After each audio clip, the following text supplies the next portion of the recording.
Wholeness, wholeness, YouTube. Happy now, all is now. You are now listening to the mind of an algenic moon. Okay, so I sort of cut off from my last video, because my phone was low on battery, so I had to charge it. So I'm back, picking up where I left off. So the last video was just gonna be short. It was on Aries, Venus, okay, and I was sort of getting into the, you know, Taurus, Venus, and then that's when I decided to sort of shut it off to charge my phone so it wouldn't die on me as I was making the video. So this is going to be continuation on Venus and Taurus, okay? So Venus and Taurus. Um yeah, so with your Venus in Taurus, Venus is home here. Okay, so this is the feminine side of Venus. Okay, so you would love to receive, you love materialism, not only practical things, okay, things you can see, things that can, that are on earth, materialistic things, not necessarily materialistic things, but just practical things, things you can see, things you can touch, you know, but it's all depending on your taste, you know. If you're a female, more than likely you like, uh, the designer, all the, just depending on your taste, depending on the spirit in the body and your state of being and, your thought realms and, how you're vibrating, okay? So, but more than likely it's more bent on something practical, okay? Love, when it comes to relationships, let's say it's real love. You want real love, okay? You don't just say you love me, show me. And this is for most of the earth signs, okay? When it's in relationships, you more likely would love, your partner to, every once in a while give you something, show you something, buy you something, it doesn't have to, get you something, pleasure you, Venus dealing with pleasure, okay, dealing with that pleasure.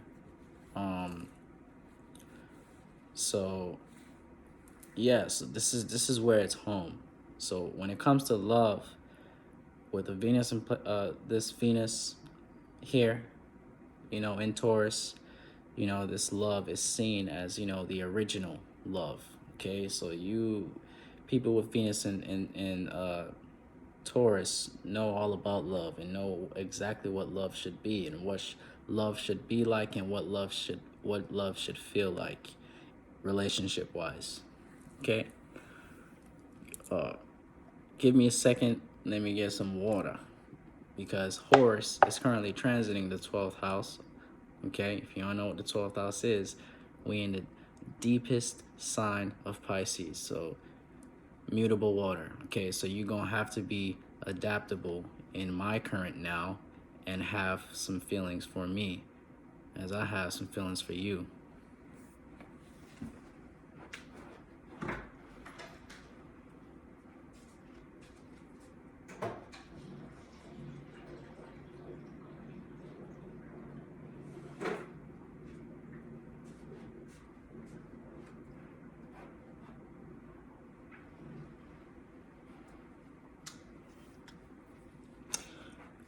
Okay, so that's Venus and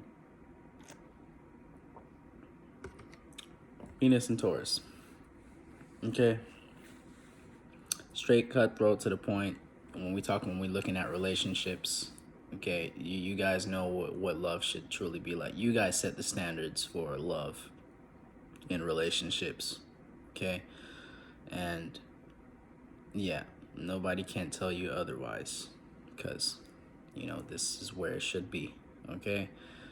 So like I say, there's a positive and negative to everything. Do not, yes, you have this placement of Venus being here, but that don't mean you should, like, you you, you can have sextiles, aka opportunities, to overindulge into that.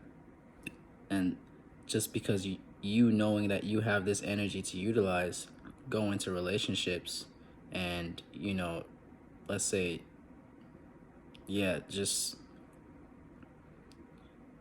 being fixated, Taurus, being fixed, okay, modality of Taurus, fixated on how you see love, okay. Make sure you don't be stubborn on how you see love. And the challenge here is to be mutable on how, because we're looking at relationships here. It's not just you in the relationship. Look at the other person, okay, and how they see love, okay, and from there it can work, and y'all can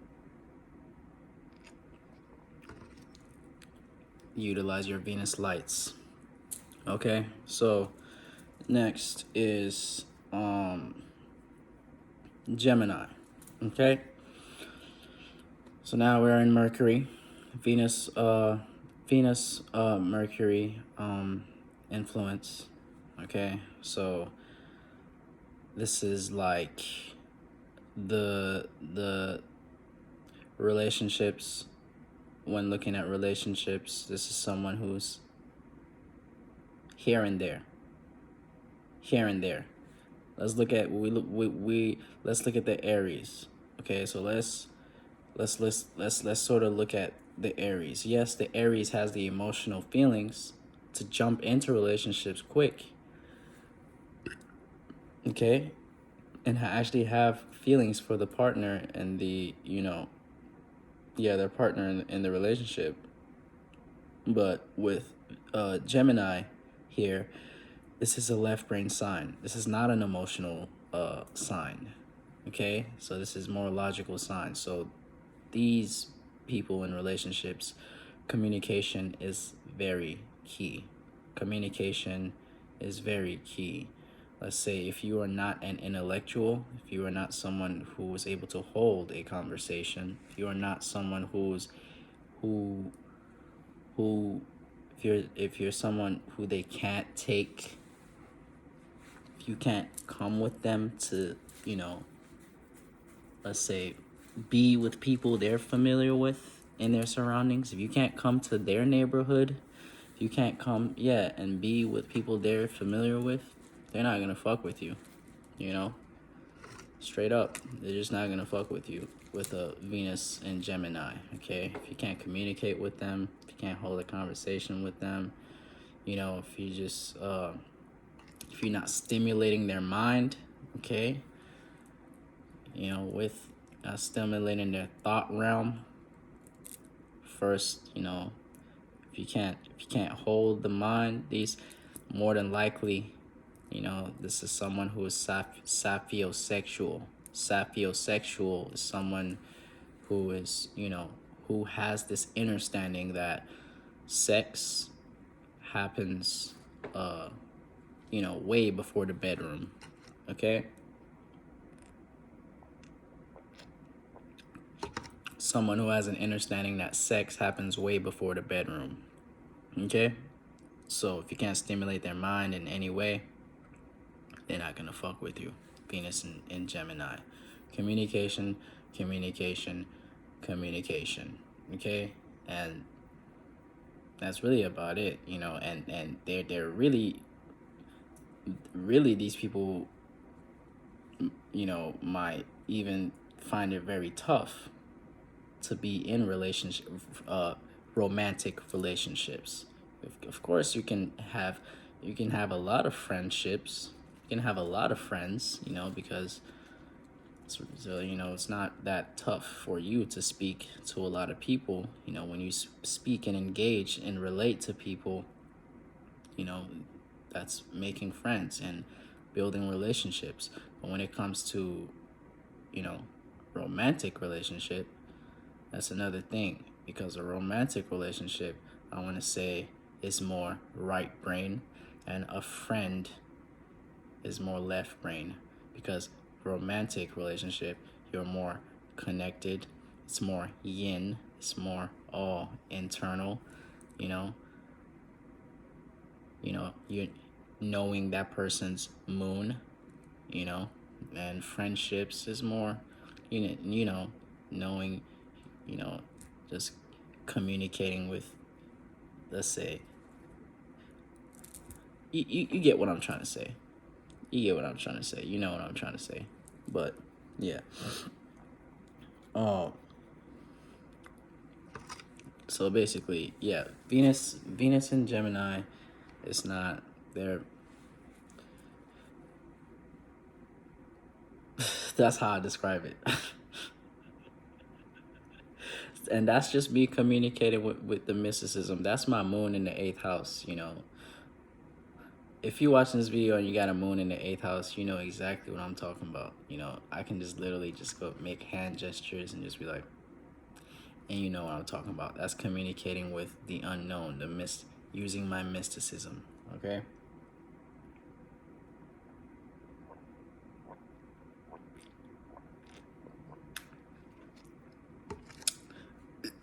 Okay, so next is Cancer. Venus and Cancer. Okay, so with Venus and Cancer, you are, or should I just cut this off and make another one? I'll do that, because that was pretty long.